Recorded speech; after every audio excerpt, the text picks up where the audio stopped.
په عالم پورې مسخري کول، په عالم پورې ټوکې کول، په هغه پورې خبرې کول، په هغه پورې استهزاء کول، دا سړی کامل ایمان والا دا کار نشي کولی، بلکې دا سړی به څوک وي؟ دا به منافق وي. نبی علیه الصلاة والسلام فرمایي. السلام علیکم ورحمت الله وبرکاتو. زما عزتمندو د الیکشن ورځې دي، هلې ځلې چې کوم دی نو هرې پارټو والا خپلې شروع کړي دي، خو زما یو خبره ذهن کې ده او په سوشل میډیا باندې هغه ډېره په تیزۍ باندې روانه ده. هغه څه دی زما عزتمندو، هغه خبره هغه د علماء کرامو توهین کول دي، په علماو پورې ټوکې کول دي، په علماو پورې مسخري کول دي. په علماو پورې ټوکې کوونکې، په علماو پورې مسخري کوونکې، په علماو پورې استهزاء کوونکې د دې کس سخت سزا درته نن ذکر کوم چې څوک په علماء کرامو پورې مسخري او ټوکې او خنداګانې کوي او په هغوی پورې خبرې کوي، د دوی څومره لویه سزا ده. درته د ځانه نه یم بلکې د نبي کریم صلی الله علیه وسلم حدیث مبارکه درته بیانوم.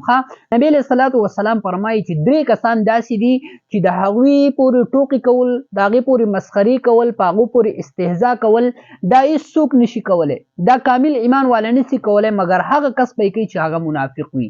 د دې 3 کسانو پورې ټوکې مسخري کوونکی څوک دی؟ نبی علیه السلام فرمایي هغه سړی به یې کوي چې هغه منافق وي.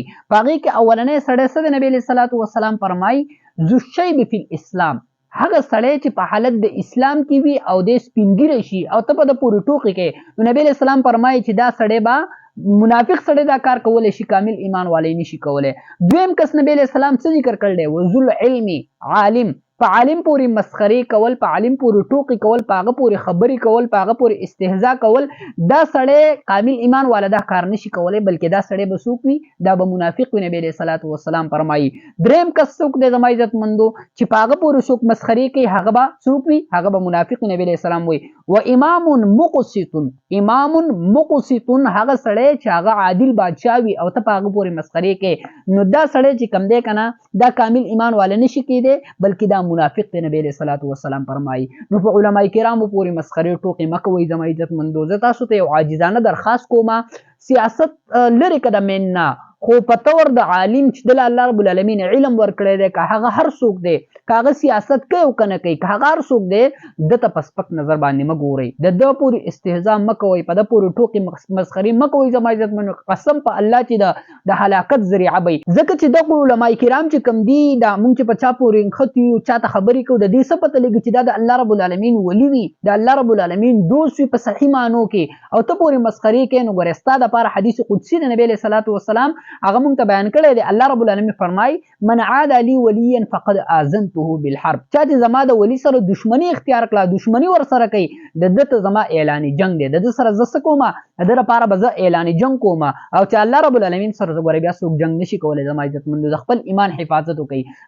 حضرت ابوبکر صدیق رضی الله تعالی عنه یو روایت کې راځي چې دا وفرمایل چې ما د شپې خوب ولیدو چې نبی علیه الصلاة والسلام راغی او ما ته نبی علیه الصلاة والسلام وفرمایل زه یې د لاس نه ونیوم، ما ته ویې چې راځه، زه یې د ځان سره کړم، ما ته ویې چې جهنم یې راته وښو، جهنم چې جهنم وګوره، جهنم ته سر اوچت کا.